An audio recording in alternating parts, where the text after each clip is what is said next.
Hello and welcome to Media Queen TV. We have a very exciting episode for you today with the amazing Susan Sheehan in the house. And we're going to be chatting about the 7 S's to building resilience. I can't wait to hear what these 7 S's are. A little bit about Susan before we hear from her.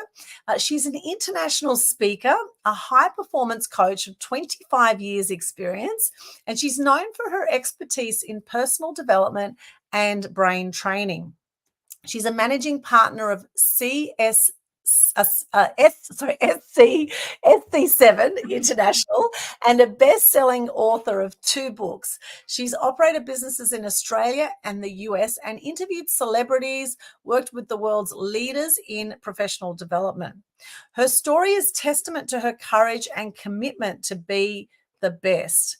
And she says that the one message she wants to share is that success is the process of continually growing and improving oneself. And it starts with overcoming doubts, fears, anxiety, procrastination. And because of quality thinking and intended action, it can all be learned. Welcome to the show, Susan.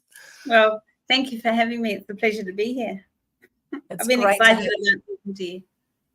Yeah, I'm so excited to have you here. And we're actually known each other for, probably 20 years now. We keep bumping into each other at different networking events and hanging around similar circles. And, it's been fantastic to see your growth and evolution over all these years in business. And of course, we know that, 98% of businesses fail in the first 10 years. So obviously we're doing something right, Susan, to still be going after, 20 plus years.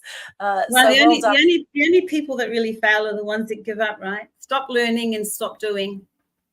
Yes, exactly. Absolutely. So resilience is really a hot topic. And I do want to welcome everyone here on our live stream as well. I can see we've got Darlene Geiger and Redemption Mamas have joined us. Nudie San on Instagram. For those on Facebook, LinkedIn, YouTube, Twitch, on the podcast outlets, etc. Welcome. We love to make this an interactive show. So if you have anything you want to add during the show, then please feel free to do that. And any questions as we go along as well, that would be great. Now, let's start with your personal story, Susan. Why is resilience such a hot topic for you? And can you tell us a bit of some of the areas of your life where you've needed resilience? That is a really good question. And I'm just going to answer with what pops up, Aldwyn. Sure. I would be a squillionaire if I had $1 for every time somebody told me how strong I was. And for me, it's just like, I used to have this brain anchor, and it very simply was, shit happens, move on. And so I always just had that ability when life happens that you just move on from it. But I always used to ask a question, and the question used to be, it still is, not used to be, it still is, I still use this today, is I don't like how I feel. What do I have to do to feel better? I don't like what's going on. How do I make it better? I don't like this. So what do we have to do or think about, or who do we need to talk to so that it can be better? And I use that formula right from when I was 23 years old, and I still use it today. I buried my first daughter, and I raised a son with an intellectual disability. And I've always just said, my children are a blessing. Our children are a blessing, but also that they were the reason for my growth and for my career. I sort of grew into what I do because of my journeys initially with my children. When I had my third child, another daughter, I put on weight, went from a size 10 to a size 12, unacceptable when you're only 28, right? So I then went and studied weight loss and thought, oh my gosh, everything that I am learning for me and mine, I can help other people do it. I've always had, a lot of energy. So I used to teach aerobics in the local hall. I then became the aerobics queen. And I had somebody say to me once, why don't we put you into some aerobic competitions? And I thought, Oh, no, no, no, no, I don't want to do that, but you're going to. So I did. And that was my first coach, was my trainer to train me for this aerobic competition. And it was just a local one. There was about 250 people in the audience. And I got on stage, plumb forgot everything I was talking about. Everything I had trained myself, and I had practiced. I had worn a hole in the carpet in our lounge room. I tell you, I knew what I was doing. But I got on that stage, my brain went blank. I heard the music, my feet wouldn't move, and I ran off the stage. And Carolyn was my trainer and my coach, and she came running out after me and said, "What the hell are you doing? Get back on the stage!" And I went, "I am not getting back on that stage." Of course I did, and I came second. And I just remember thinking afterwards, it's like, oh my gosh, you know what? Feel the fear and do it anyway. But how did I was so embarrassed. I was so embarrassed. You can only imagine how embarrassed I was. But I got up there anyway. And I think from that one experience, that was my first coach. So I understood the power of having somebody to inspire you and motivate you, help you. I experienced the value of having somebody seeing more in me than what I saw in myself. And it's like, oh my gosh, I did that. And I enjoyed the feeling of achieving it, even though I was so terrified of doing it. And so I've just grown up with that formula, Aldwyn. I literally have just grown up. All the experiences in my life, I have used that formula. Yeah, some phenomenal things you've been through, and I'm really sorry to hear about your daughter. And I know there'll be people that will be wondering what happened, that you buried your first daughter. I mean, that in itself is something that would absolutely wreck most people, and that they would be a mess, I'm sure, for most of their lives, getting over something like that, and then having a son with it, who's intellectually challenged as well. So can you share a bit about what happened with your daughter and how you've dealt with your son with these challenges? Sure. Well, my first little girl, her name was Jodie Lee, and we were crossing the road. A guy reversed onto the wrong side of the road and ran into both of us. I was pushed forward, and the car drove over her. And so, the day that we buried her, I passed out over this little white coffin, as I'm sure you would know, and a lot of people, a lot of you listeners could have even experienced it, that there's nothing sadder than a little white coffin. And I woke up with smelling salts, and I just remember thinking, excuse me, but this is exactly what I thought. In fact, this is so hard. This is so hard. This pain needs to mean something. What does this pain mean? Why am I feeling this pain? And why did she have to go through that? And this all went through my head while the smelling salts was waking me up. And I thought, I've got to make this pain mean something. I'm going to make sure that this pain means something, and her little life had a meaning to it. And I know, from the study that I did and the thousands of people that I work with and the work that I've done on myself, I've been a coach for nearly 30 years, or 30 years plus probably now, but I've also worked with coaches. I've grown up with coaches, and I know that profound statement that I made at 23 years old, sitting in the back of the hearse, became the driver for my life. Because it's when we make profound statements in a heightened emotional state, and that can be an extreme sad state or an extreme happy state, but it gets anchored somewhere. And I didn't understand what it meant, and I never consciously thought about it.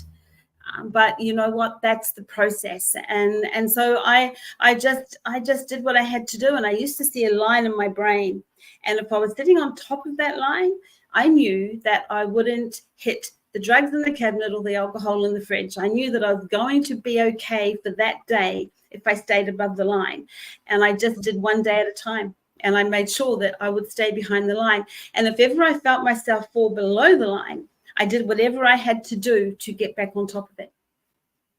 It's incredible. How old was your daughter at the time? She was 22 months. Wow. Gosh, Yeah, that's extraordinary. I know we've got Shell Bird here. Hello, Shell. Morning to you. And I know Shell has children, and I'm sure she can really relate to this, to the pain. I'm sure any mother who loses a child would, I mean, gosh, how do you turn something that's absolutely so tragic to something that could be an opportunity for a way to make change for future. I mean, that shows a lot of emotional intelligence to be able to move through something like that and to not become an absolute mess.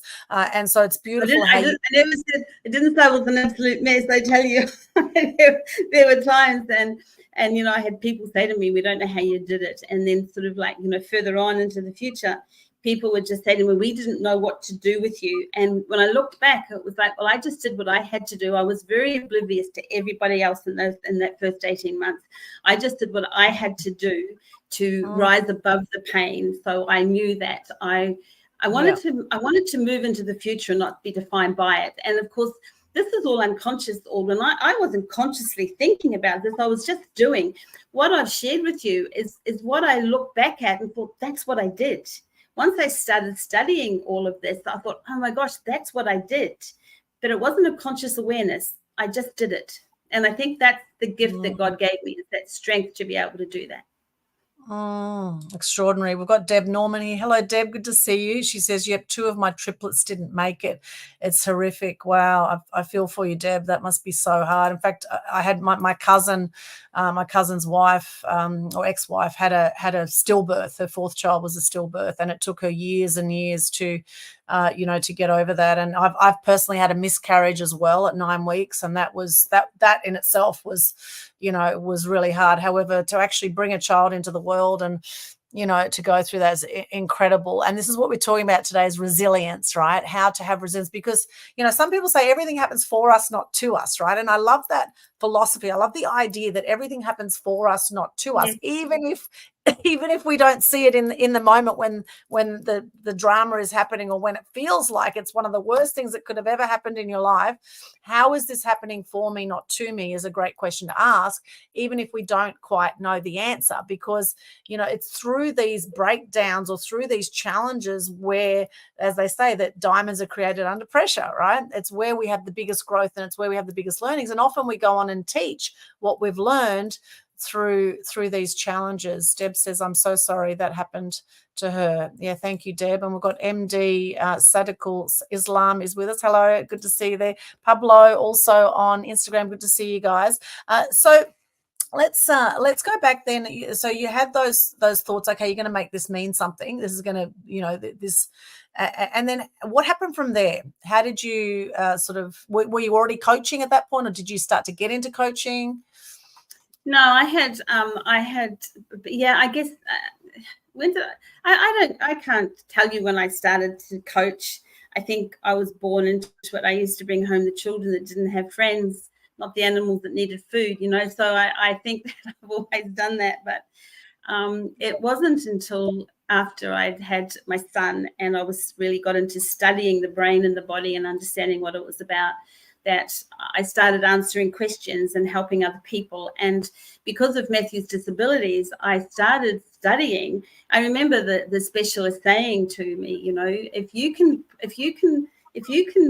do what we do with Matthew every day, rather than coming and seeing us every week or every month, whoever the specialist was, that is going to help him considerably. And I thought, I can do that. So I started studying. So I studied physiology, I studied anatomy, I studied nutrition, I studied just the body, the brain and the body. I did a year of psychology, realized that really wasn't what it was about, but I got a good understanding of the psychology behind it all. And I just started working with a paraplegic, and he did exercise sessions for children with disabilities to make their physiotherapy fun. And he did coaching with parents. So I just started working with him, and I worked with the parents on the coaching aspect, and I became part of the exercise physiology training with the kids. And that's how my career started, pretty much. Okay. And can we share about what was Matthew's disability and how, and what was happening, and how did you deal with that moment by moment? So Matthew was born. Let me just say, I believe that I have been I'm so grateful and blessed for the people that have just come into my life. And I think that's just something that we have to really help people understand. If you're listening to this, be open to listening to what people have to say, and be okay with that, because that's when the magic happens. Now, I fell pregnant almost straight away. Matthew was actually born Jodie died on the 7th of June. Matthew was born on the 9th of June. So he was born a year later. Wow. But the doctor that I had while I was carrying Matthew, he also taught at the university. So because of my story, he would film every month I went to see him. He would film the conversation that he was having with me to help doctors in training. So we would go through what was going on with my body. Then he would talk to me about how I felt about the pregnancy. He really was helping me get clarity around the baby I was carrying was not the little girl I'd lost. And then every month we would actually draw out and sketch out what had happened, and reframe the whole thing. So he knew that I was really managing both the death of my daughter as well as the pregnancy of this new child. And that was powerful. That was just powerful. There's no other ways to use it. That was just powerful. So Matthew was actually born with 3 parts of his brain damaged, multiple food allergies, and he had a seizure every 20 minutes. Wow. So that was when the specialist said to me, blah, blah, blah. So I started studying. Matthew's drug-free, allergy-free, and seizure-free now. Plays golf for the Open Australian Golfing Tournament in the all categories. Got a Cert 3 in hospitality without being able to read and write. He's a testament to what is possible when you open your mind to listening. If you said to me, "How did I achieve that?" It's a we, not an I. Matthew just always accepted. I was always honest with him. I'd always say, "No, we've got to do things to help your brain work better. So we're going to try this and we're going to try that." And so he just was always open and being a guinea pig for anything and everything that came through the door, right? My ex was American. We had contacts in the States, so we were able to get some of the latest information and latest herbs and spices and latest programs. So we just all sort of invested time and energy and money into finding out what was best and tested and trialed everything. And we achieved the result, because I remember walking out of that doctor when that doctor said to me, "Your son is handicapped." It was a female doctor actually, and she said to me, "Your son is handicapped." I remember walking out of the surgery. I was a single mum at the time. I remember walking out of the surgery and looking up and going, "Why me?" And then I shook it off and I looked down at Matthew and said, "Okay, little boy, we're going to go and we're going to figure out what's wrong and see what we can do to fix it. We're going to make this better somehow." And that's what I did. Amazing.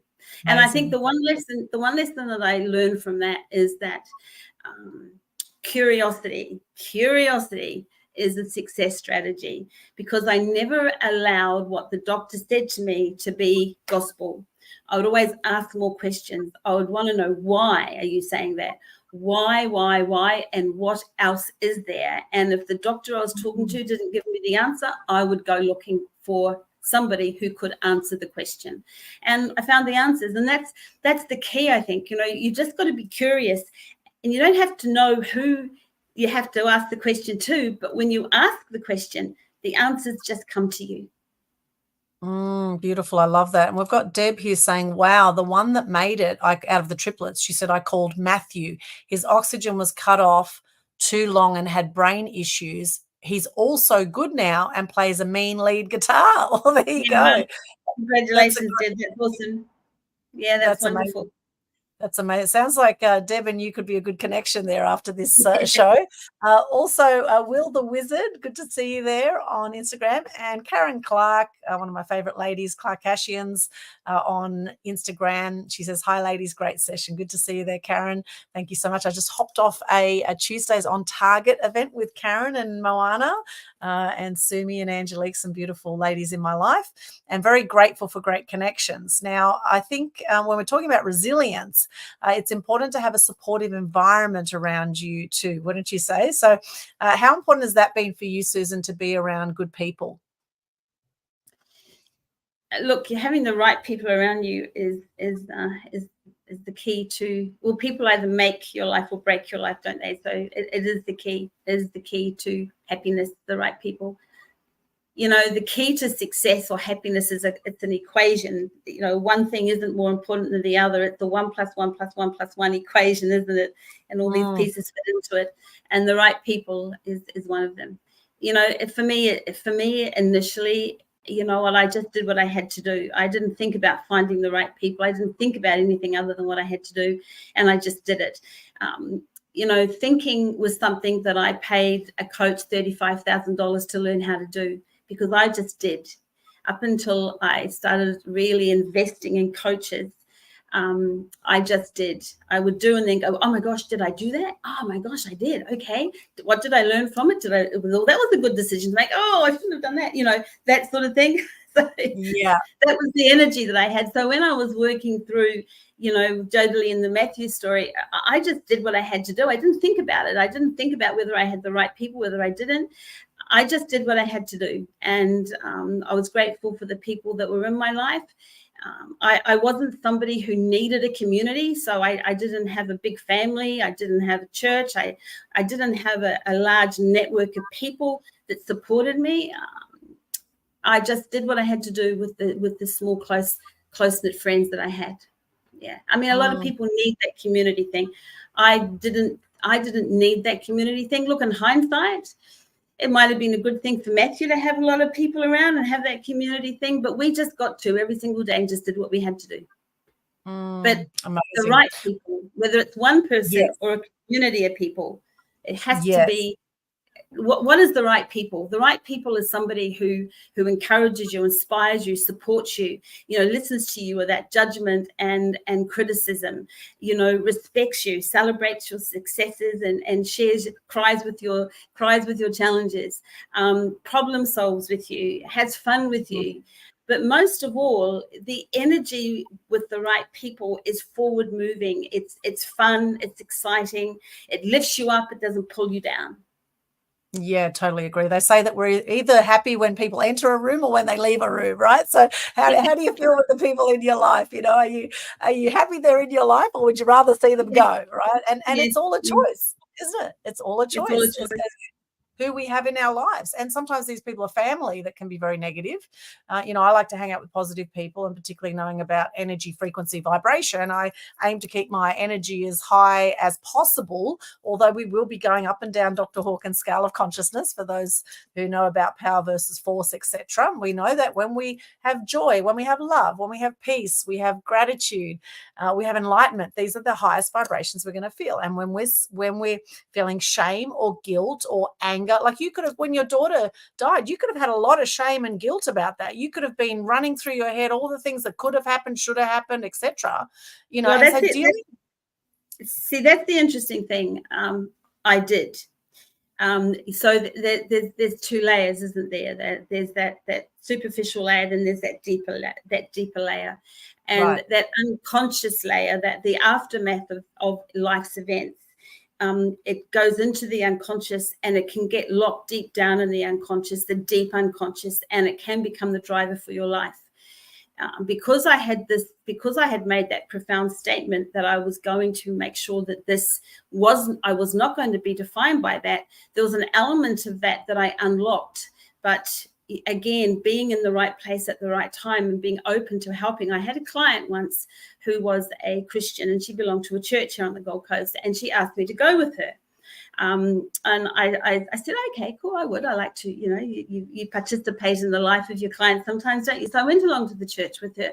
And the first day that we went, sitting on the seat was this flyer that said, if you have experienced loss or abuse, this program is for you. And I picked it up and thought, well, maybe I'm going to go to that, because I might learn something that can help somebody else. Okay, I thought I'm going to do that, because I everywhere you go, when you walk in the door of whether it's a workshop, an event, a training, you always come away with something, don't you? So, but I picked up this flyer and thought, I'm going to go to that, because it may just give me some more tools for my tool bag. Well, I was just exactly where I was meant to be. It was for me, because what I identified is they went through all of those emotional states: the shame, the guilt, the contempt, the anger, the sadness, the lack of self-worth, the loss of disrespect. And they went through all of this and coached and reframed from a Christian perspective, from coming from what the Bible teaches into how we apply it in our everyday life. But oh my gosh, that was my first awareness of that I call it crap and pain: criticism, resistance, anxiety, internal conflict, procrastination, um, and pain, problems, anxiety, internal conflict, negative belief, criticism, resistance, apprehension, and procrastination, pain and crap. And I thought that's where that all comes from. So that was an amazing awareness for me that helped me identify that this is what had really been going on unconsciously. I had this conscious awareness of what I had to do, but this is what was going on unconsciously. And of course, if you hold on to all of this, this is going to stop you from achieving and living the success that you want. And it doesn't matter how much physical work you do. It doesn't matter how many events you go to, how many coaches you work with. Unless you're actually doing the work to unlock this pain and the crap, your self-worth and self-respect will always be hidden under the surface. So that one invitation by that one client was another piece of that catalyst that sort of like boom powered me forward. It's like, oh my gosh, I get it now, Yes. And I guess it's interesting how that works, because I think if everybody that wants to live a better life, get better results, if everybody just focused on building their self-worth, really unlocking that pain and crap, there would be greater success from more people.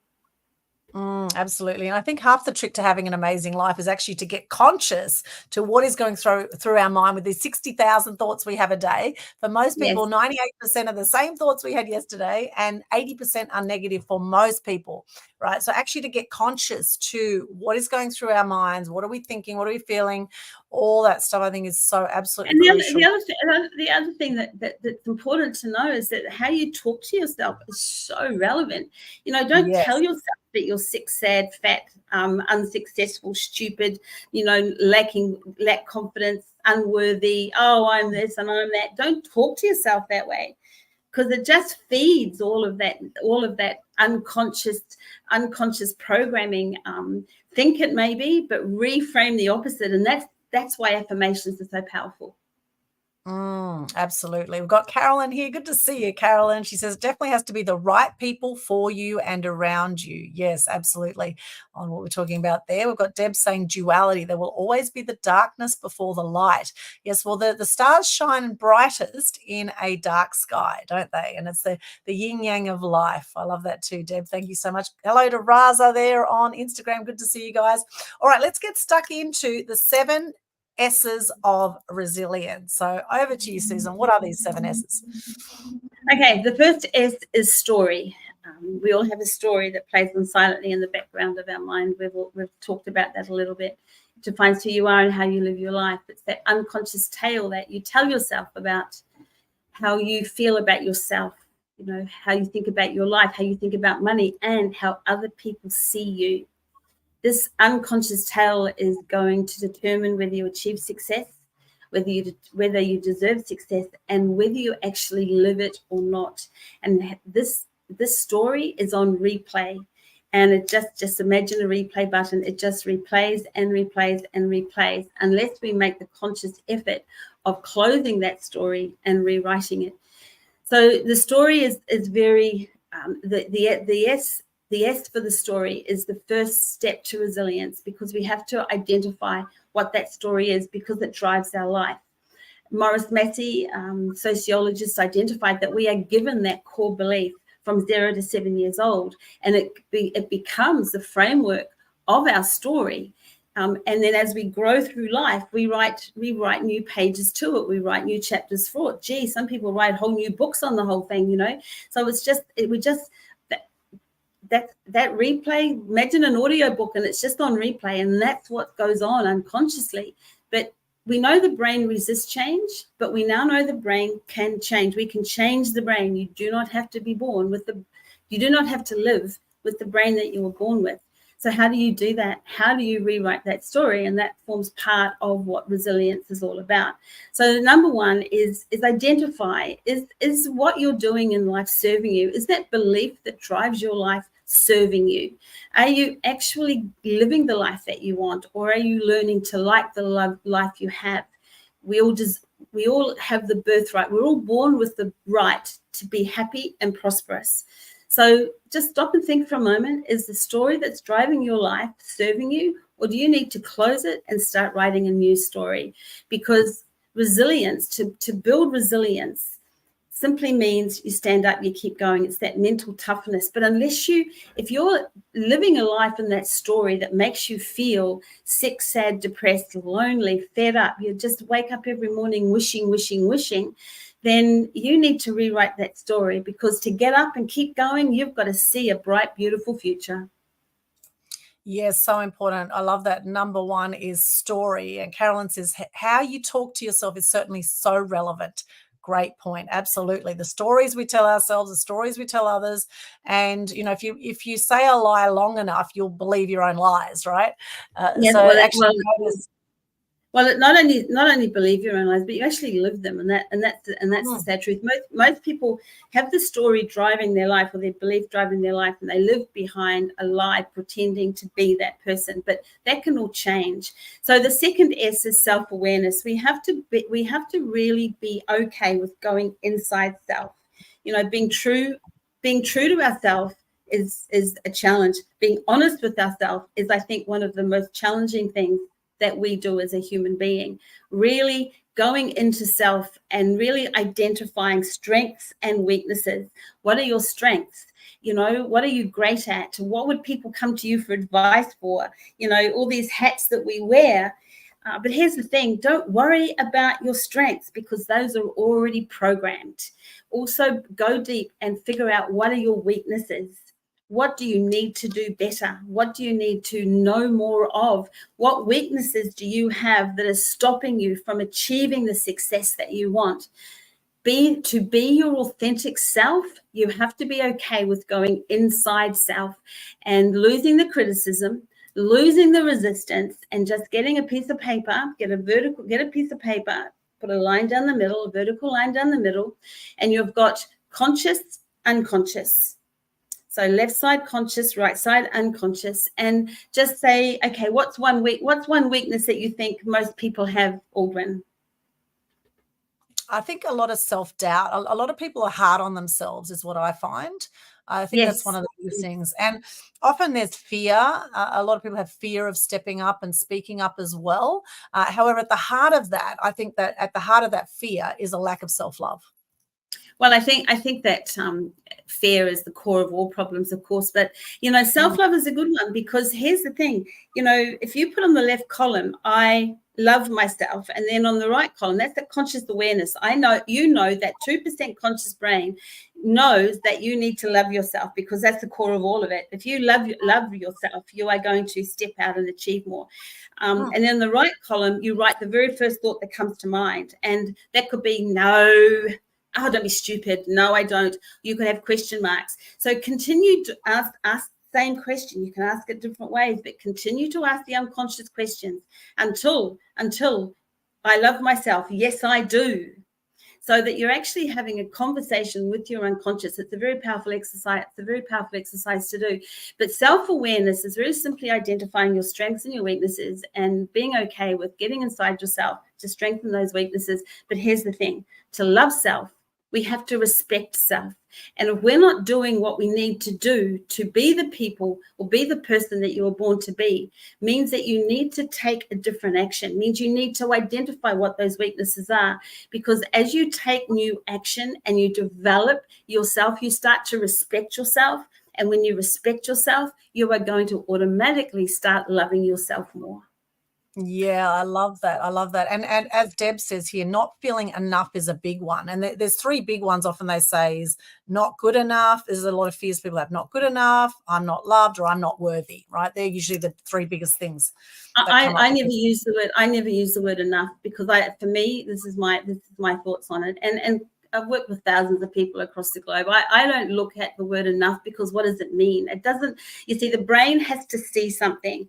The brain has to see something. And if it doesn't see what you want it to see, your brain will see whatever you think about. So if you say to yourself, I'm enough, the brain can't see any of that, because enough is an abstract word. It isn't something, valid. You can't see it. So you have to see exactly in bright, beautiful detail how you want to be. Who are you? Who is that person that you want to grow into? And that's what the brain has to see, because the brain has to see something. It's like, would you like happiness or would you like money? Well, when I speak and you ask that question, most people put up their hand to happiness.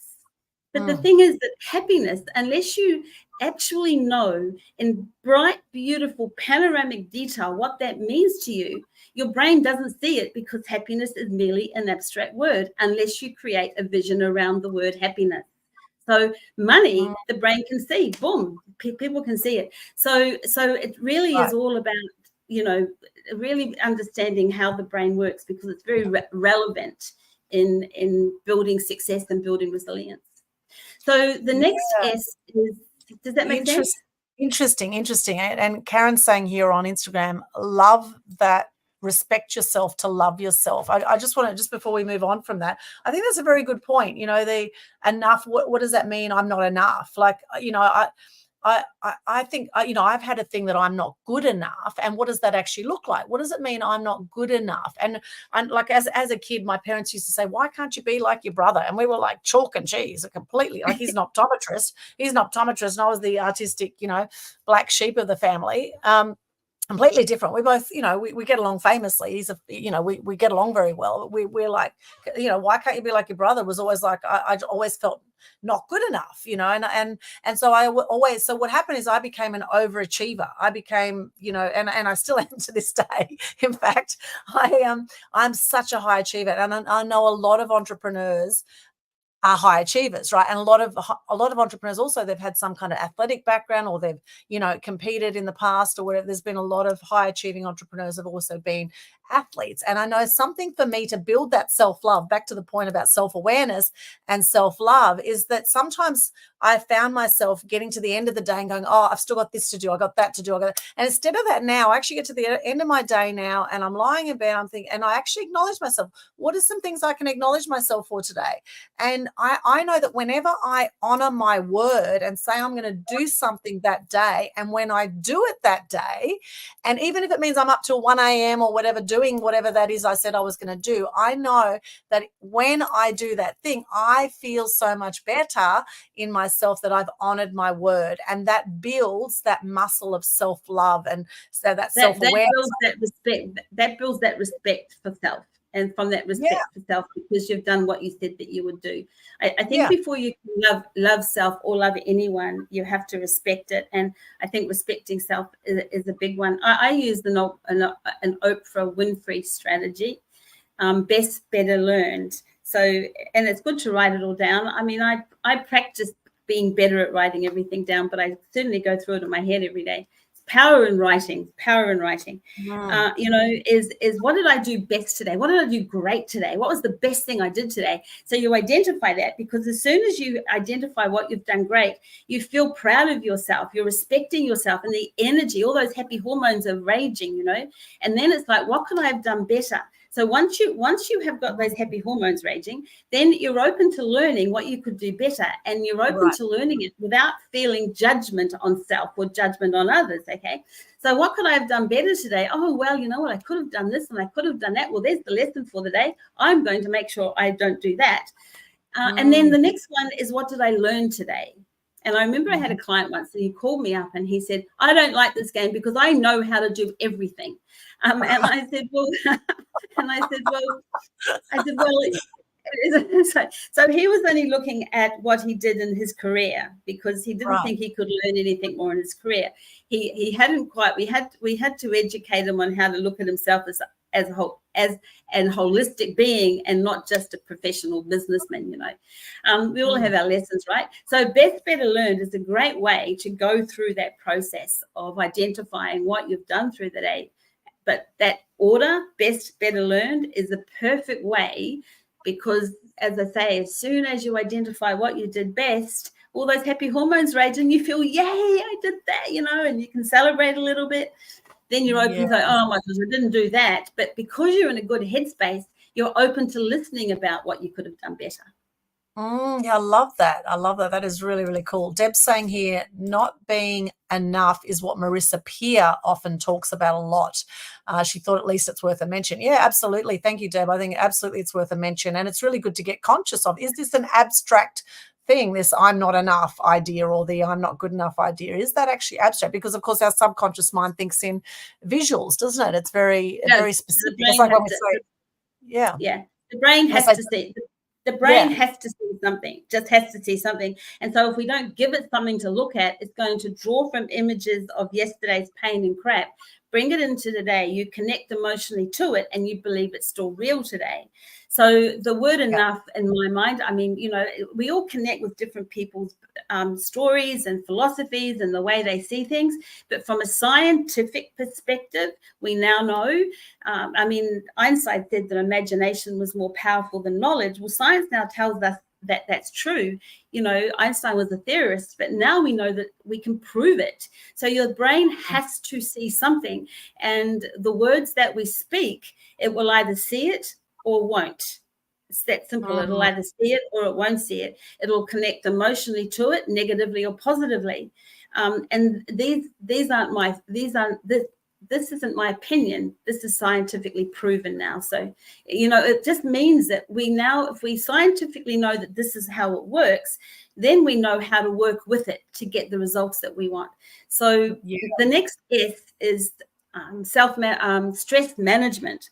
So stress management is a big one, because if we allow the stresses in our life to take over our life, and then we're going to sink down into that, I look at it as a wave, and an event happens in your life, and all these stresses sort of come boom, bombarding, and you start to ride this emotional wave. Now, we have to think into the wave a little bit, because we have to feel the pain and discomfort or pressures of that event. Important to feel it, but then we have to reframe it.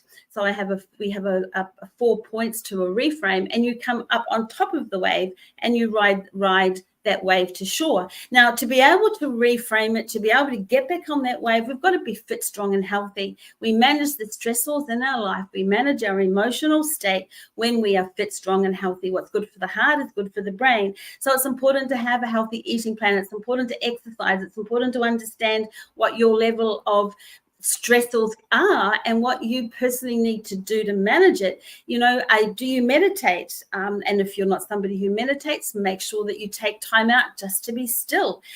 All of the health and well-being practices need to be implemented on a daily basis, so that you're able to ride this emotional wave of our stressors with strength and outcome. Yes, I love that. And that's been a big learning for me as well, I must say. And Karen agrees. She says, yes, Aldwyn, you're an overachiever to prove to others that you're good enough. Yeah, I've definitely had that playing in the background for sure, and very conscious of that. And so something I've done with stress management is that I meditate daily now. It is a non-negotiable for me. Even if it's just 5-10 minutes in the morning, I meditate. I make the time to meditate. I also do yoga now, and I'm back at the gym again. I do yoga. I have saunas. I get massages. I go to the beach. I do beach walks. I ground myself. All those things for me are all stress management, and so crucial.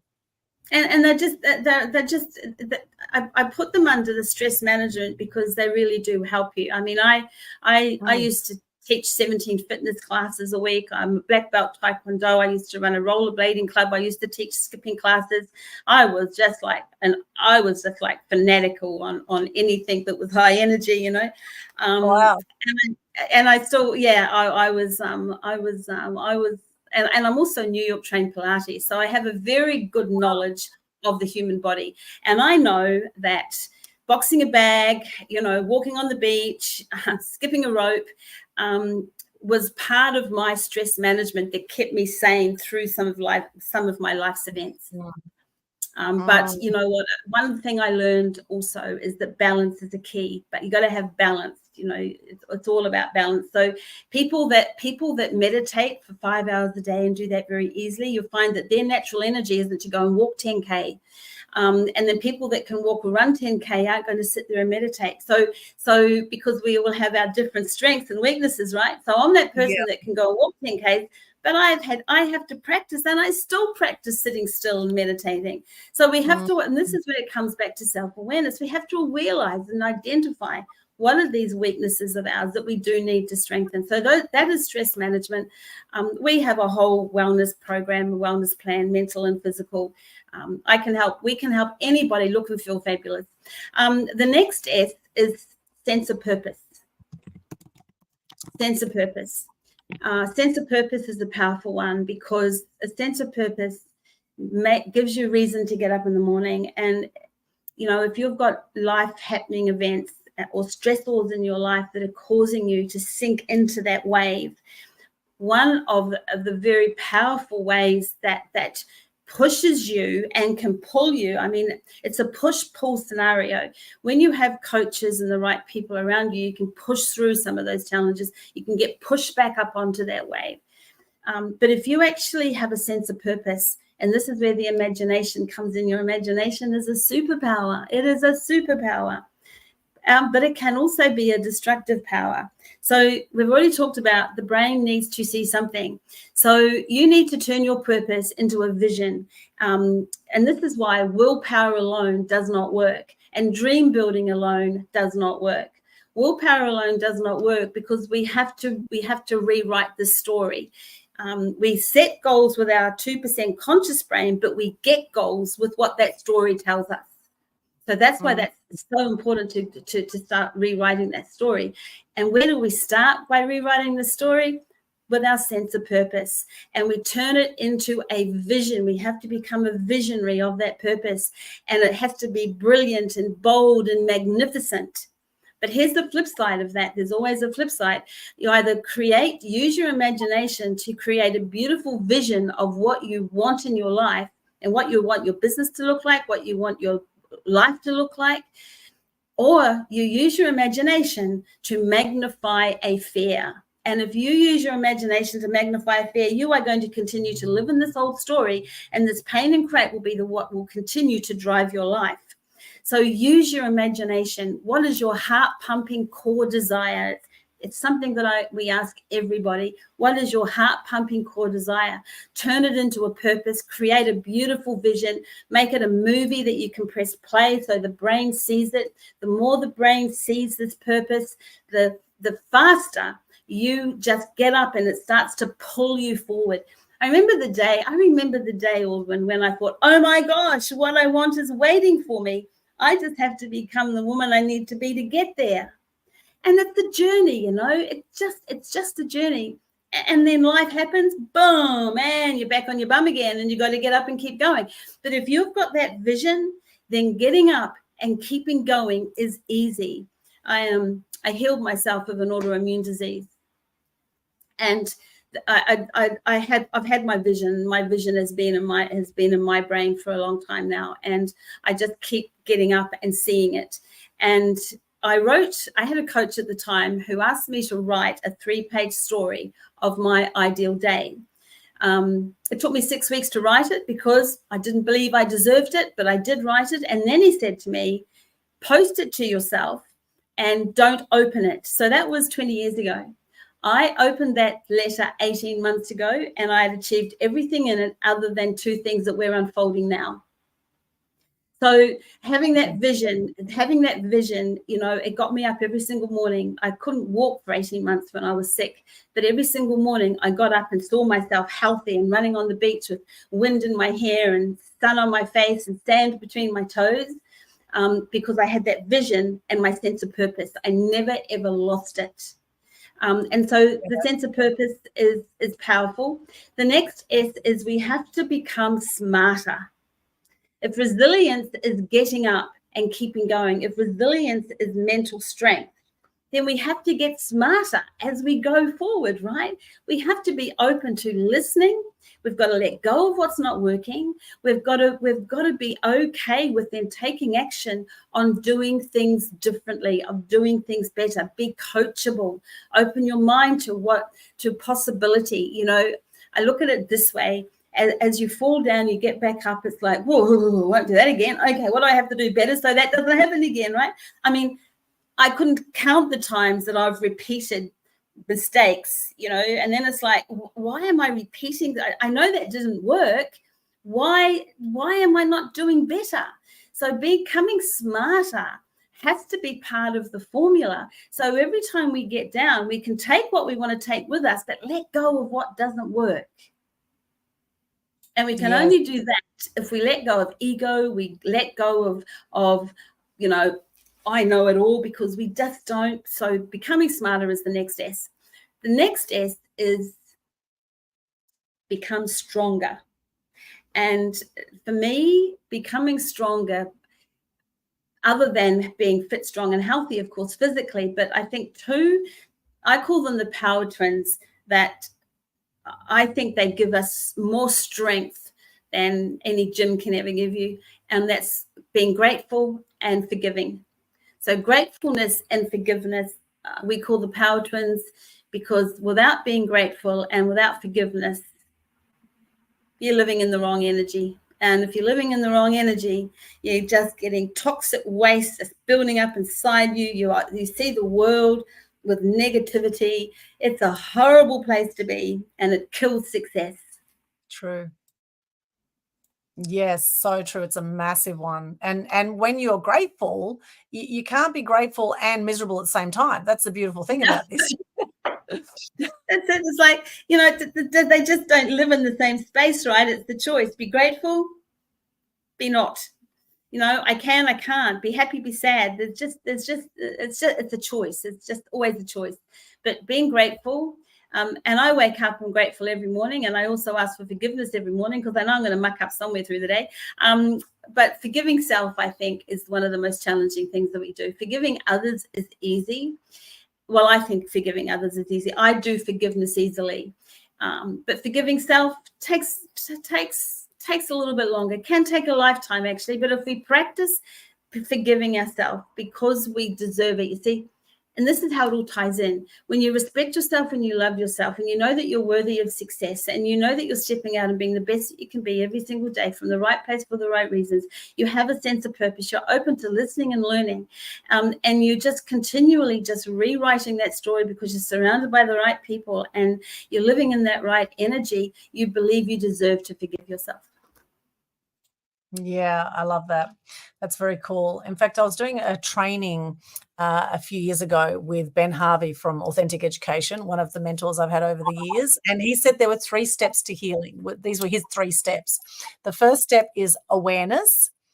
The next step is acceptance. And the third step is appreciation. And interestingly, he said sometimes when we forgive people, we actually are still making them wrong about whatever it is that we're forgiving them about. So if you can actually move from forgiveness to appreciation, that's actually incredibly powerful. And it's interesting that you say the power twins. That's really interesting, the correlation between those 2 words. I know Ben. Actually, did some study with Ben. Ben and I were in the same. We studied NLP together. So I've known Ben a long time. He's a phenomenal human being who built success because he lived all of what we're talking about, practiced and lived all of what we're talking about. But I know that you asked me, you know, an example of forgiveness, and maybe this is the time to share it. But at the funeral of my little girl, the guy that actually ran over her was at the funeral, and you know, everyone was, there was only standing room in the church, but you could hear his wails and his cries above everybody else. That was heart-wrenching. But after the service, and we're standing outside the church, and this wasn't something that I thought about at the time, and it was something that I thought afterwards, wow, did I do that? And then I had to think about whether I meant it, and I did mean it. But I held my arms out to him, and he came up to me, and I held him like a baby while he just cried like a baby. But I told him in front of everybody that I forgave him. And you know what? I didn't have time to, it wasn't a process of analyzing whether I was appreciating him or awareness of what it was. I didn't have any of that. This was just a heartfelt reaction that I did. And the people that came up to me afterwards to say, thank you so much for doing that. Because if you can forgive him, then we can. For me, as I said, it was just that heartfelt reaction. To this day, I don't know where it came from, but there wasn't any conscious thinking about it. I just did it. And I think because I just did it, I was able to release him from my thinking, because I wanted to move forward, and to hold on to any hate, and that would have just been the word, any hate towards this man, would have caused me pain, not him. But because I was able to forgive him easily, it helped both of us. And so I think Yeah. sometimes when something is unconscious, unconscious means that something you just do it because it's a value that you live by. And I think that's why it's important to identify what your weaknesses are, and then turn the strength into unconscious, so you don't have to stop and think about it. Because the more values that you develop that are good values that you develop that are unconscious, the more powerful it's going to be as far as building your success. Yeah, absolutely. And Deb's saying, "Oh gosh, here." Yeah, I mean, God, can you just imagine being in that room when you forgave that guy? Wow, that is so incredibly powerful. And as they say, resentment is like taking the poison and wanting someone else dead, right? So it Yes. really doesn't do you any favors. And the sooner you can let go of any of that, anything where you're being the victim in something, or you're making someone else wrong about something, anytime you can let go of that, you're definitely going to be a lot more empowered. You're going to feel better about yourself. And there's a great book that Keurig Ashley wrote, he was a success coach for Tony Robbins many years ago, and a stuntman in Hollywood. I did this feature story on Keurig Ashley about 20 years ago. And Keurig wrote a book called How Would Love Respond? And that's a great question to ask. How would love respond to any situation? And again, it's, are you coming from fear? Are you coming from anger? Are you coming from those very condensed, shame, guilt, emotions? Or are you coming from a place of love, gratitude? And, and I think of the story of Jesus, and I think of when people were crucifying Jesus and throwing rocks at him, and where he was carrying the cross to be crucified. And he said, forgive them, they know not what they do. And I think to myself, well, imagine if you could be like Jesus in everyday life, that no matter what crap comes your way, that you could remain that powerful, power versus force, right? You don't have to be physically aggressive to be powerful. And it's not arrogant either. It's actually being in your force field. It's actually stepping into your force field, your energy, and truly embracing the amazing person that you are, the amazing spirit that we are, because we're spiritual beings having a human experience, right? So yes, very, very powerful. Yeah, no, it's being okay. And I think what you just said, if we can help more people understand that it really is just a change in the thought. I interviewed a woman called Lisa J. She's a very successful global coach and speaker, amazing woman. And I interviewed her last month, and she said, you can change your life with the speed of a thought.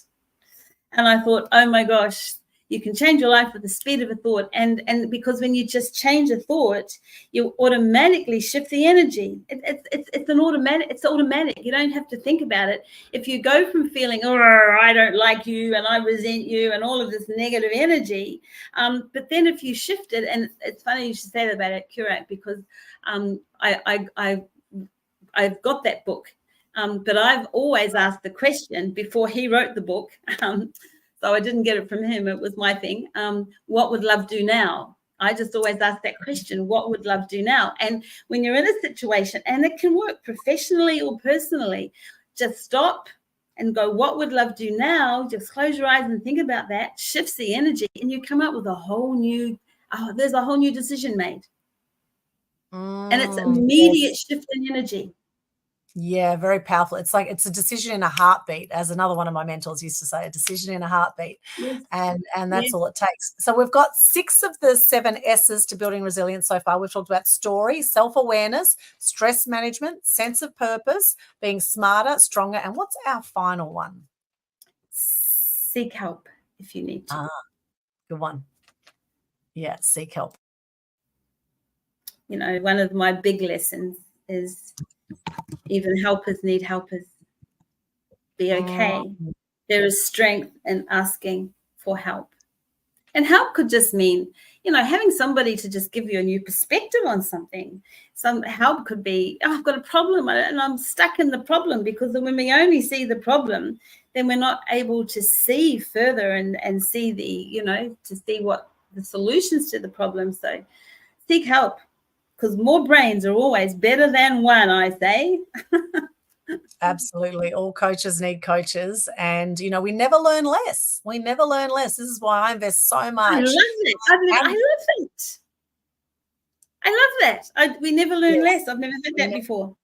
We never learn less. Yeah. And, you know, this is why I invest so much money and time in my personal and business development. It's the best investment you can ever make, is in your business and your personal development, and being the best version of you that you can possibly be on the planet. So I've just shared those there up on the screen, the 7 S's to building resilience. We've got story, self-awareness, stress management, sense of purpose, smarter, stronger, and seek help. For those who are joining us right now on the live stream, I would love to know from you, which is your favorite out of those 7 S's? Which is your favorite? I can see we've had quite a few more people have joined us. Adam Harvey, good to see you. Shyla Babe, Bridget Dwyer, good to see you. Shyla's saying, Jesus is my refuge and strength.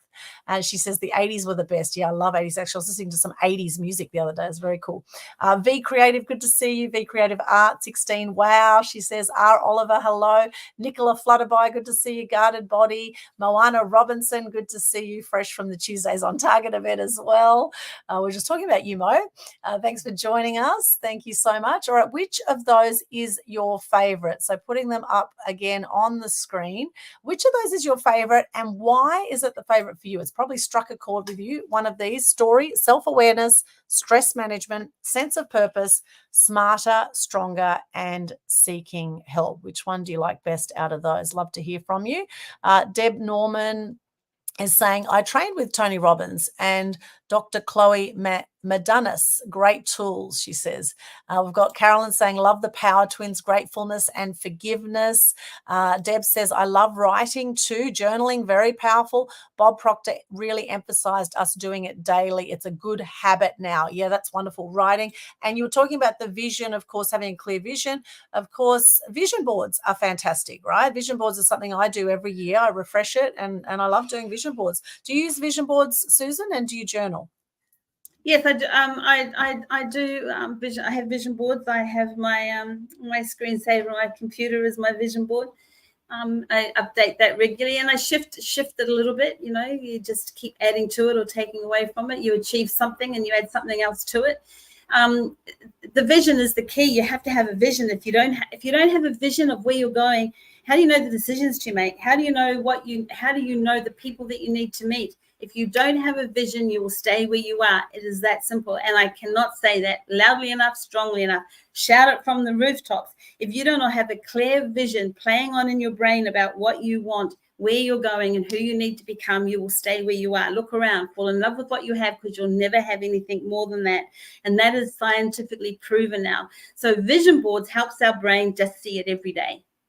You know, we have to put the vision into the brain. The brain has to see it. Writing it is another key strategy, because every time we write, and I'm talking about a pen and paper, not a digit, not texting on one of the devices. Grab a pen, write in your journal, because it expands the thinking, and there's a neurological connection between the pen and the brain. So it's really, really important to understand that these are success strategies. These are daily routines that will help you grow personally and professionally. I know Deb mentioned Bob Proctor. Well, my coach for 18 months, my personal coach for 18 months was John Assaraf. And of course, John Assaraf was Bob Proctor's one of John Assaraf's friends, actually. He socializes with him, but they were both part of The Secret, the movie The Secret. So I just, when I was working with John, I was very grateful to be accepted into a mentoring program that he had. There were 17 of us chosen around the world. 2,500 people put an application into this webinar. 2,500 people on the webinar. 1,800 people applied to be part of the people that he wanted to mentor. He said he was going to choose 20 people, but he only chose 17, and I was one of the 17 people. So 3 months after that, I was like, oh my gosh, it was like one of those. I'll remember that day for the rest of my life, I tell you. But 3 months later, I'm sitting in a boardroom with John Assaraf and 16 other people from around the globe. Now, what were my first lessons from that? One of my first lessons was that we have to know what we want, because unless we know what we want, we'll never get it. 4 years previous to that webinar, I picked up a book in a bookshop, and it was the Book of the Secret. Now, I'd seen the movie, but I haven't read the book. So I picked up the book, and I'm flipping through the book and thought, now, if I was going to work with one of these guys, who would it be? Well, he's gorgeous. I'll choose him. So I thought, oh, I'll choose John Assaraf, I had an internet marketing coach at the time, and the next day I received an audio from my coach in the States. And who was he interviewing? He's interviewing John Assaraf and his success online. So I'm thinking, okay, well, he looks good. He knows what he's talking about. I'm definitely going to work with that guy one day. 4 years later, I'm sitting in his boardroom. So it was to me, it was one of those, we're told that this works, and we're told that that works, and we're told that all of these are the keys to building success. But until you actually experience it, it's like, oh my gosh, this shit really does work. So that was my first real live worldly experience of what manifestation is all about. Know what you want. You got to create the vision. You got to see what you want. And here's the challenge. Then you let it go. You don't consciously think, oh, when am I going to get it?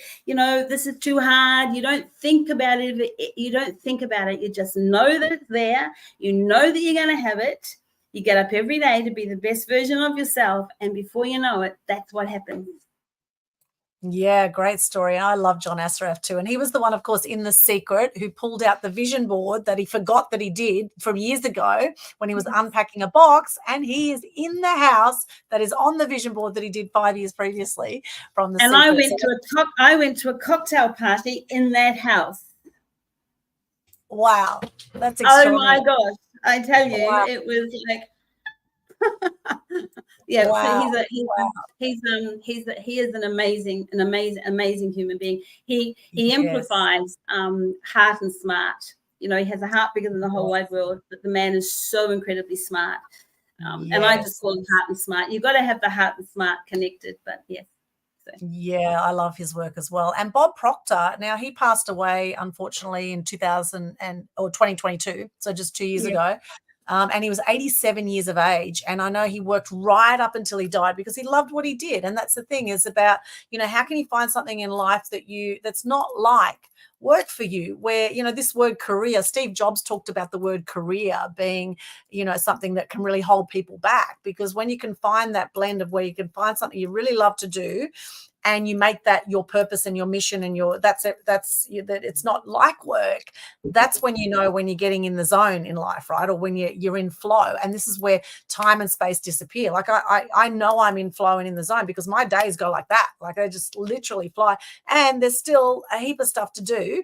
And I do outsource as well. And that's the thing. When you're playing a big game, you've got a big vision and mission. It doesn't matter how many team members you've got. There's always going to be something more you can do, right? So it's really enjoying that journey. I think we need to come up with another word than work, because, I'm the same. And people say, hey, Susie, why don't you come and do this? I know I have to work.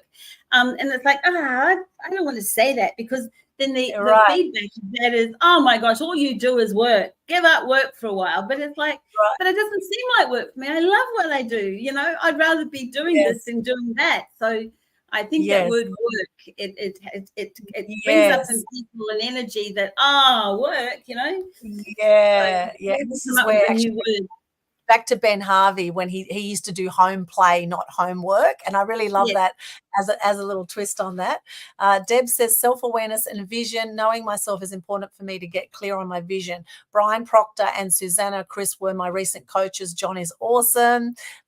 Deb, that's great to hear. And she says John endorsed the book I co-wrote called Radiant, which I just happened to be in as well, actually, Radiant. He did indeed. He did endorse the book that I Yeah, that I have a chapter in too. Thank you for the reminder on that, Deb. Absolutely. John Assaraf wrote the forward in that. And that was thanks to Jacene Drummond, who was also in the book. And she was also in John's mentoring program. And see, this is the thing, sometimes we invest to get proximity to these amazing mentors and coaches, right? This gives us proximity. It gives us proximity is power, as they say. And this is coming back to our first conversation about having amazing people around you. And for me, it's been absolutely crucial because I've had a lot of negative people in my life that have come and gone. And in fact, I was very negative for a long time as well. And just, getting conscious to that and shifting that whenever, those negative conversations pop up, which they do from time to time. We're all human beings, no matter how much work we've done, that we're going to be challenged at times, right? There's definitely going to be challenges. And this is where this resilience and what we're talking about today is absolutely so crucial. So what do you do now, Susan, or what do you recommend for people? There might be people watching this now that are feeling really, really down, and they just feel like they just can't go on, and they're feeling absolutely miserable. What do you say to those people, to maybe if they're in a real funk right now? I start with the last one first off. Seek help, and whether that's just to talk to, reach out. We're here to help. I mean, I think one of the challenges that a lot of people that are listening to us think is like we're untouchable. Because we've worked with the best in the world. We've worked with famous people. We have interviewed celebrities. We know what to do. So that perception is you're too good to help me, and that's just not true. We're here to help you. So please reach out, and having a conversation with somebody who can help you just flip a feeling or change a thought immediately. Because the one thing that you must do right now, if you're feeling that way, is to believe that you are worthy of speaking to us. The second thing is look around you. Just look around you. Look around where you are. Look around. Look on your phone. Look at something to make you smile. Gee, put on a funny movie. Put on a funny TV show. Look at some of the fun stuff on TikTok. I don't care what you got to do. Stand on your head and count to 10. Doesn't matter what you got to do. Just do whatever you need to do to smile. Just find something to smile at. Do not. Let me say that again. Do not. I'm going to put my hand in your face. Talk to somebody about how bad you feel, to somebody who's going to tell you how bad you feel back. Do not have that conversation with anybody. You want to talk to somebody who's going to, as soon as you hear their voice, you feel uplifted. You're going to talk to somebody who straight away can help you reframe that thinking. But right now, if you're at home or you're in your office, wherever you are, and you're feeling that way, do whatever it takes. Remove yourself. Is it a thought, a place, a person that's causing you to feel this way? If it's a place, go somewhere else. If it's a thought, do whatever it takes to change it. And finding something that makes you laugh. Raising Matthew was some of the most, I wouldn't even share some of the painful stories we had with raising Matthew because of the abuse and the bullying that this young man got when he was growing up. But we've also had some unbelievably hilarious times because he gets things confused. And within that confusion, we just, honestly, my daughter and I would be wetting ourselves laughing. And you know what? I've got those are in my brain. So whenever I feel like I just bring up one of those files and I am laughing, and it doesn't matter how bad I feel, some of these events just get me laughing, right? You've got to do the same thing.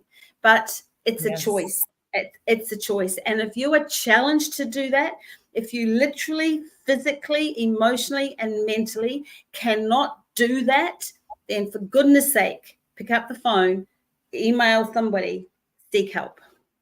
Yeah, I think that's very, very important and well said. And in fact, I've got a great interview that I did with a lady called Tracy Corman called How to Overcome Abuse and Depression. We did this on Media Queen TV quite a few years ago. It's on my YouTube channel. And we talk about simple strategies that we've used to overcome depression. Where we both felt really, really low, and we haven't felt like going on, and simple things like getting into gratitude, of course, doing something creative, like cooking something creative for yourself, or doing some artwork. That's also another great thing you can do. Coming back to your breath, knowing that as long as there's breath, there's hope, right? As long as there's breath, there's hope. And sometimes you just need to rest, maybe sometimes you just need some time out just to rest for a bit, but know that you're not alone. Know that like 1 in 3 people have depression.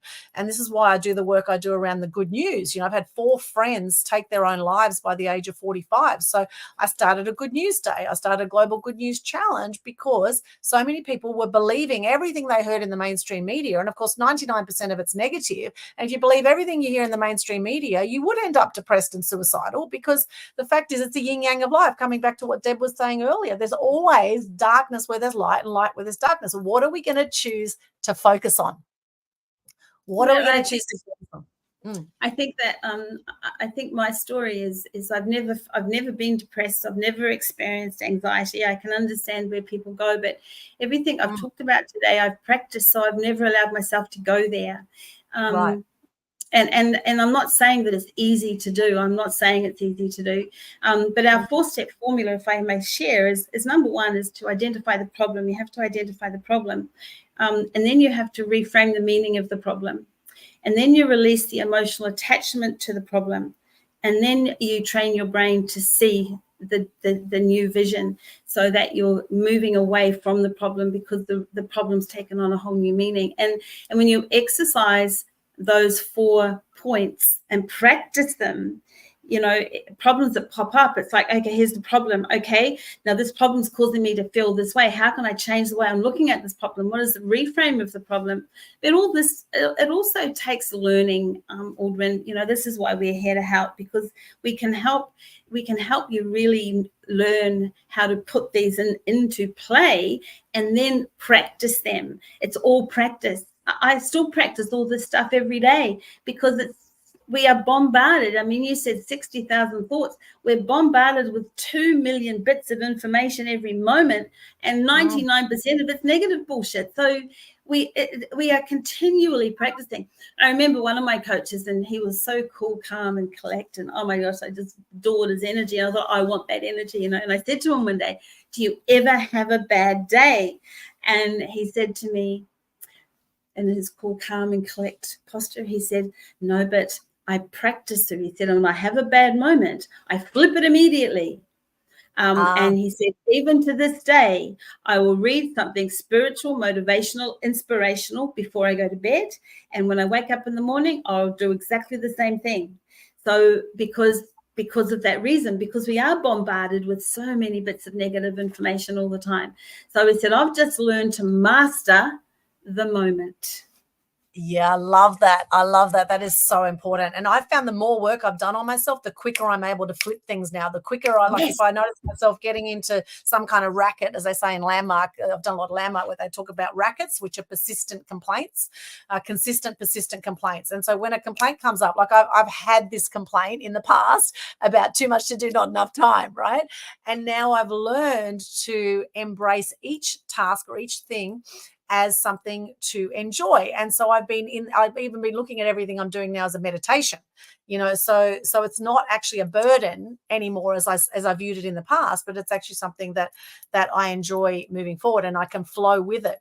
And that's the trick, is to notice the thoughts, the negative thoughts when they come up, or notice it and then flip it. The quicker you get present to it and get conscious of it, the quicker you can flip it.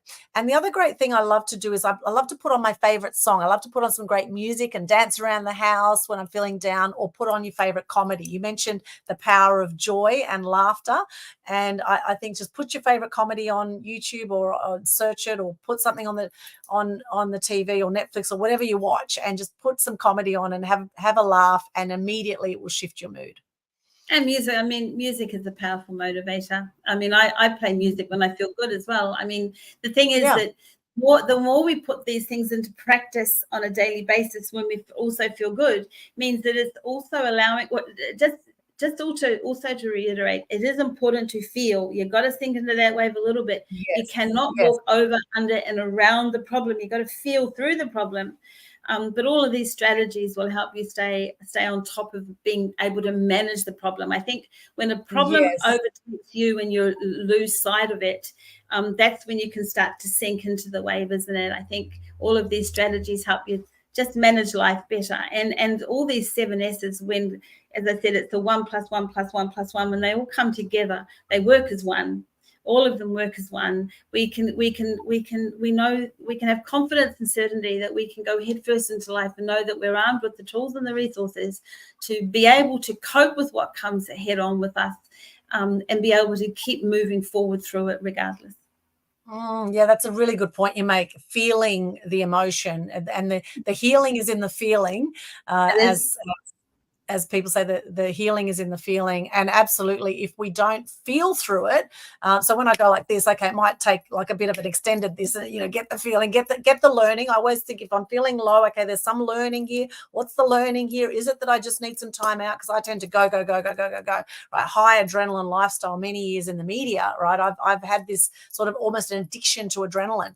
So for me, it's been a very conscious, okay, and sometimes what happens is I'll get sick, my body will get sick, and it'll tell me to now have some rest, yes. get some more sleep, right? I think we've had the same sort of problems going on there, actually, because I was part of the when the Sheraton Mirage had the Sports Mirage Club. I was one of the managers there. And one of the guys I worked with, who was my immediate supervisor, used to run my coaching business from there, but I was also one of the managers for the health club. And he said to me, "We're having lunch tomorrow, Susie. I'm going to take you for lunch." I said, "Oh, cool. I like going for lunch." So when we got to lunch, and I said, "So, cool, this is nice. What's brought this about?" And he said, "You know what?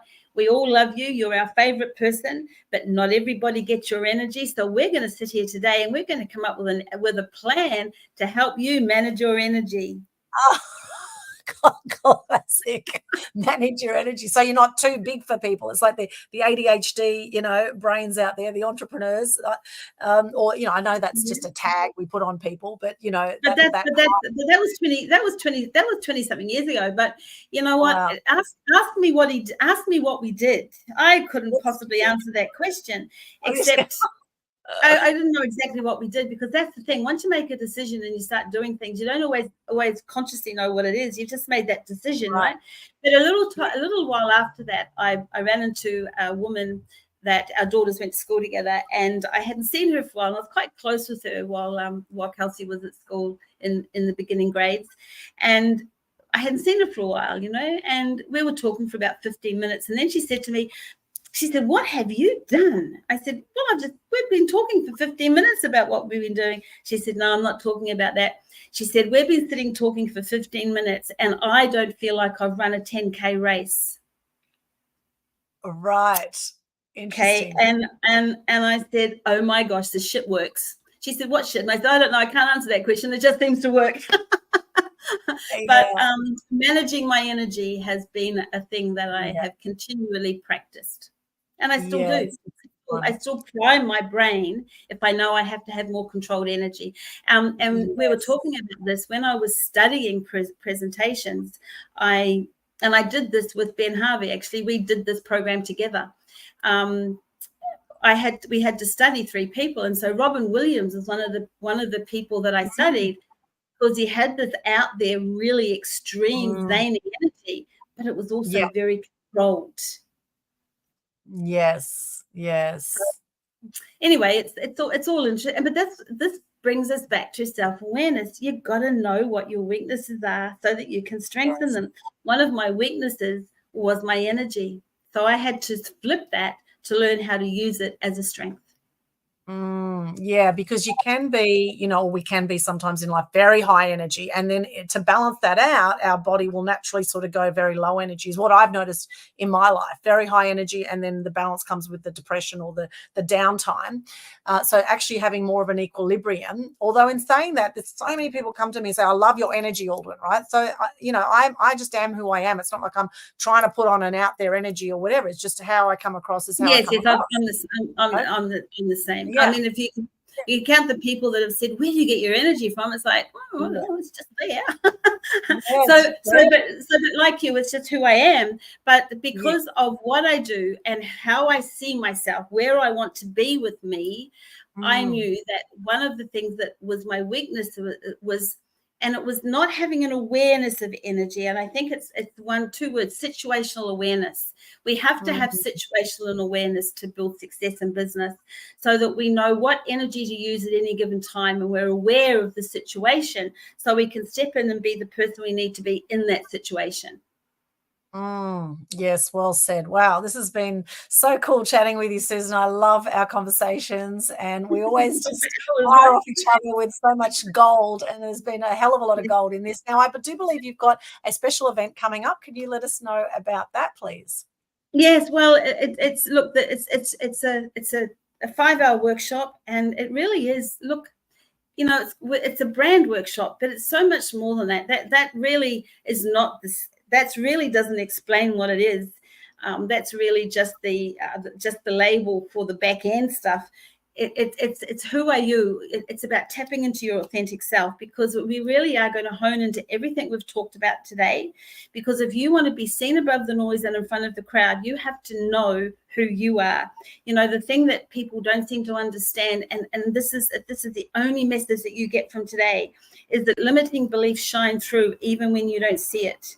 Who you are projects from the inside out. So if you're living behind a lie, pretending to be somebody that you're not, but wanting to be more than who you are, then you need to be okay with going into self and really seeing who that authentic you is. You need to be okay with having a voice and knowing that your voice is true to who you are, because that's the power of a successful brand.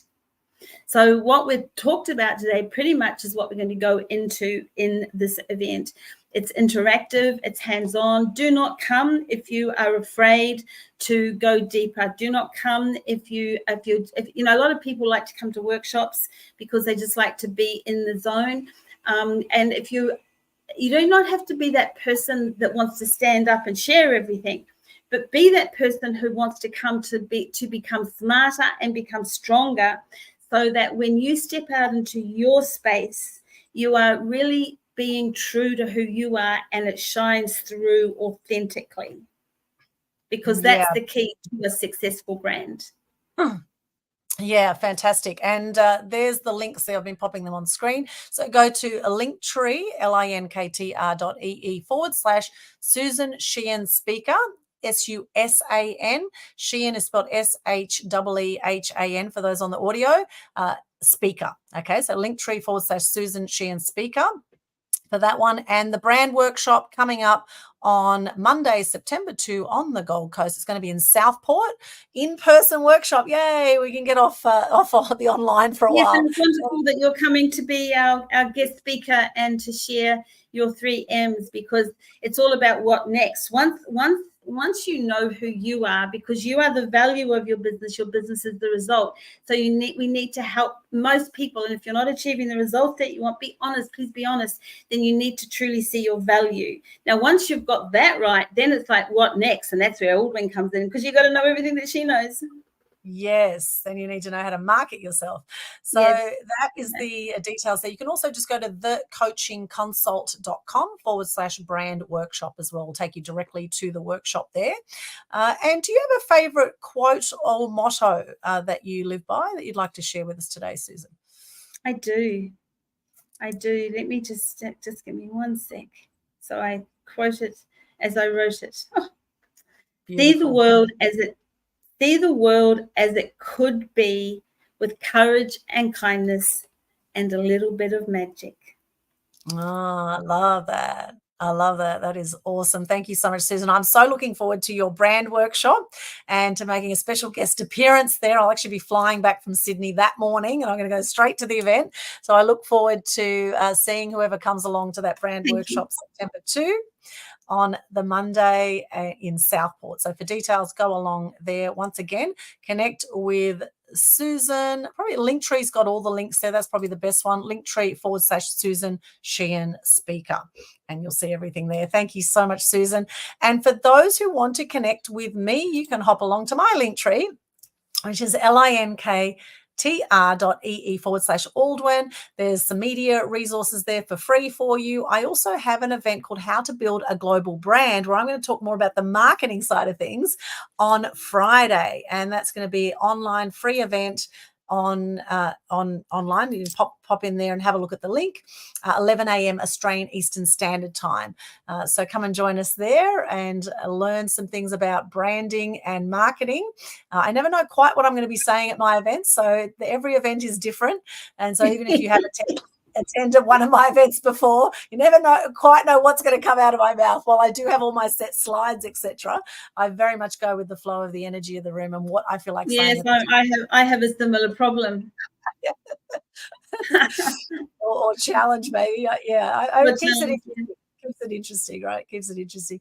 So hop along there, come along to my webinar. If you want some free marketing, hop along to the Global Good News Challenge Facebook page. And at the top there, you can participate in the Global Good News Challenge, which is a great way you can share gratitude and good news and not just lift your energy, but lift the energy of people around you and also help to decrease depression and suicide rates. And in fact, on the 12th of September is Are You OK Day this year. And that's something to also consider as we're moving into September very quickly, as the year's flying by, is to, reach out to people and say, are you okay? Reach out and connect with people around you. I think it's a beautiful thing to be able to have that connection and a great way to build resilience. That self-awareness, as Susan mentioned, that self-awareness, connection with self, and also connecting with others and getting that you are not alone. And the quote that I will share today is one from, where is it? Here we go. It's one from Martin Luther King Jr. And it is, if you can't fly, then run. If you can't run, then walk. If you can't walk, then crawl. But whatever you do, you have to keep moving forward, right? You have to keep moving forward. And I do believe every day on the planet is an absolute blessing. And as Gandhi says, another one of my favorite quotes, be the change you wish to see in the world. Thank you so much for joining us on Instagram, Facebook, LinkedIn, YouTube, Twitch, X, podcast platforms. Thank you so much. Let us know, what did you get out of this show today? What is one gem that you got for yourself today? Please share in the chat so we can all learn from what you share. And also, if you really enjoy this and think someone else could enjoy this too, please share the love. Share the love and subscribe to my YouTube channel if you haven't already. Look up Aldwyn Altuney Media Queen TV and you'll see over 1,300 videos there. I've got a whole lot of gems and a few comedies in there too, so you can have a good laugh as well. I've shared some of my favorite comedies in there. Any final words from you, Susan? Oh gosh, I think about this every time I'm interviewed, every time I interview somebody or on stage. I think, what is the one thing that I can say that can inspire more people to believe that it's possible for them? And I haven't come up with that one thing yet. I'm still working on it, but the core of it is, believe that you can, because you can. And it's seeing, I think the first step is to see possibility and take that one step to possibility. And as you start to see possibility and you take action, then you start to see probability. Oh my gosh, this is happening for me. And then as you walk through those doors and break through those comfort zones, you start to build your confidence. Oh my gosh, this is working. I can. Oh my gosh, I've done it. And so start today by seeing possibility. And if you're somebody who has achieved a level of success and you're stuck, then reset, change the vision, because you cannot grow success with the same mental power, the same mindset, and the same vision as what you started with. Yeah, I love that. That is so cool. And thank you so much, Deb. Deb says, thank you, Susan Aldwyn. Great inspiration. Thank you so much. I can see Laura Fernanda has joined us as well. Another very dear friend in Sydney. Some very cool people. Thank you so much for hopping on live and joining us. I'm sending much love to everyone today. I'm very grateful for you. And this is a great way to build resilience, is to get into gratitude. We've talked about this today. So what's one thing you're grateful for? Let us know in the chat one thing you're grateful for, one thing you've got out of this show today. It's been an absolute pleasure as always, Susan. Thank you so much for being our guest here on Media Queen TV. And thank you to Carolyn in the background. I know she's been watching and sending much love too. So here's to having an extraordinary life. And remember these 7 S's to building resilience that we've shared in the chat with you. We'll see you back again for more amazingness on Media Queen TV very soon. In the meantime, have a spectacular day. We'll talk